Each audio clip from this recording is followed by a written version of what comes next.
रहे हैं काले मसूर की दाल, जिसके लिए हमें ये अज्जा दरकार होंगे। ये लीमू, हरा धनिया और हरी मिर्चें वगैरह गार्निशिंग के लिए हैं। ये दाल 1 कप ली है और लाल मिर्च, नमक, लहसुन, ये तमाम चीज़ें दाल के अंदर जाएंगी। और जो है प्याज, गोल लाल मिर्च और ज़ीरा ये तड़के में डालेंगे। तो आइए देखते हैं कि कैसे बनाते हैं।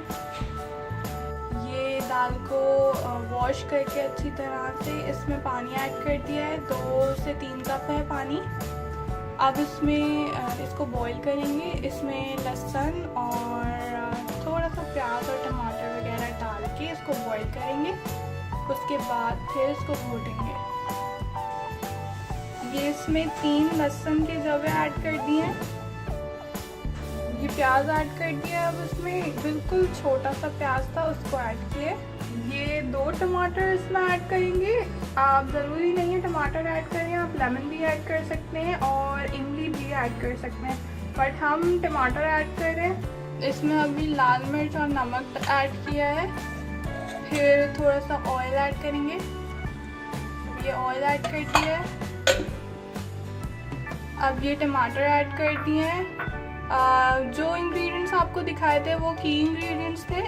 ये जो है ऑप्शनल है, जैसे कि इमली डाल सकते हैं आप, टमाटर डाल सकते हैं या लेमन डाल सकते हैं, it's up to you. Okay, ये जी बघार का सामान है। ज़ीरा, गोल मिर्चें और लहसुन और प्याज वगैरह। कड़ी पत्ता नहीं है, अगर कड़ी पत्ता हो तो आप वो भी डालें, उससे टेस्ट बहुत अच्छा आता है।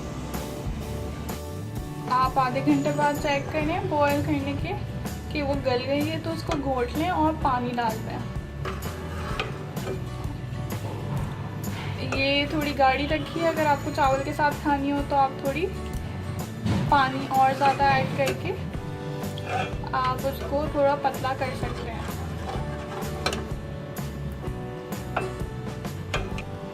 अब ये तड़का लगाने के लिए थोड़ा सा ऑयल लिया है एक पैन में।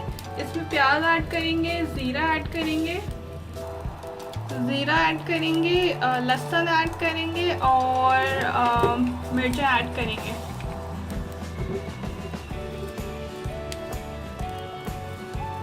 इसको गोल्डन ब्राउन करके फिर इसका तड़का लगा देंगे दाल में।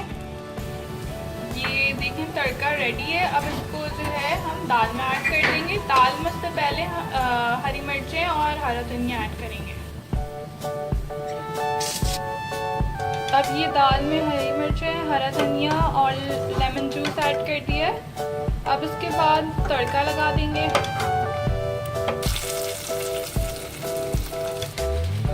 ये तड़का लगा दिया है। अब आप देख सकते हैं बहुत टेस्टी बनती है, आप ज़रूर ट्राई कीजिएगा और हमारी रेसिपी को शेयर करिएगा।